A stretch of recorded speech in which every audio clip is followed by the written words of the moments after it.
first it started out when it was sexual assault support services, and so when I was a patrol officer, you know, we were taught by Haven or SAS at the time, like at the police academy, and really it was just about using SAS for advocates. So if you had an investigation of a sexual assault or domestic violence, like that's who you called for the victim.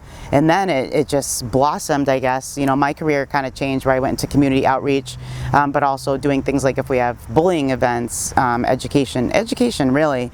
Like I said, working at the school, it's kind of blossomed into, I teach self-defense for young women students, and also I teach a course on dating violence, which kind of segues into domestic violence, and it's really just become, and it always has been, a community issue. Everybody's affected by it, and it's, you know, again, like it's community, it's on and off duty, it's everybody's responsibility. And then during COVID, you know, there's just so many concerns because now people are inside all the time, and you know, in my heart, you know, I had a lot of fears. I work a lot with seniors, and the domestic violence with seniors is also something not to forget about. And you know, we were worried about kids, and just we don't have the people that are interacting with our kids, and people going to work where if something was happening or somebody was being abused, that they have those opportunities to tell people. Those were taken away during COVID, and that was really scary. And one of the things that happened, you know, was the governor or the state of New Hampshire gave us what was called the CARES Act to first responders.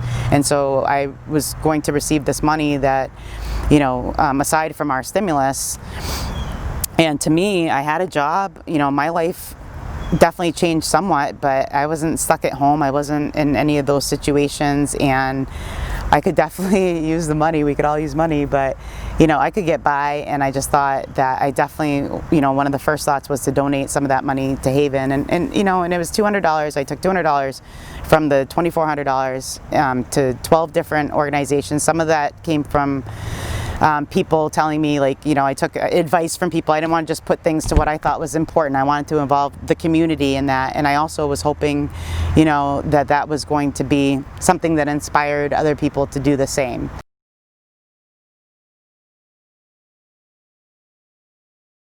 Being a life changer to me just means, you know, inspiring somebody, giving somebody hope, you know, especially when they have none. Like, especially throughout my career, there's people in situations that I could never fathom or imagine.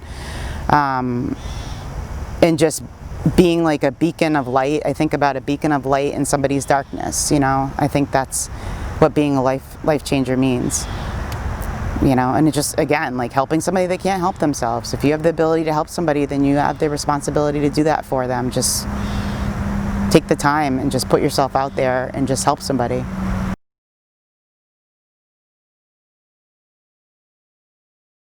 Just being patient with people, remembering not to judge people, and that not everybody is on your timeline. We have a tendency that when we want to help people, that we want to hurry up and come up with a solution to the problem, and you can't do that. You have to meet people where they're at. Also, shame. I think shame and judging are huge right now. There's a lot of victim shaming, victim blaming. There's a stigma around the word victim.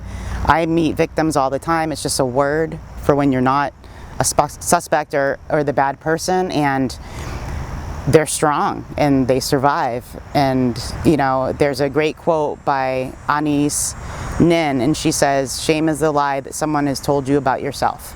And that's true. And I feel sometimes we're just not good at advocating for ourselves. That's the hardest thing to do, is to be an advocate for yourself. So I always tell people, think about what you would tell your best friend to do.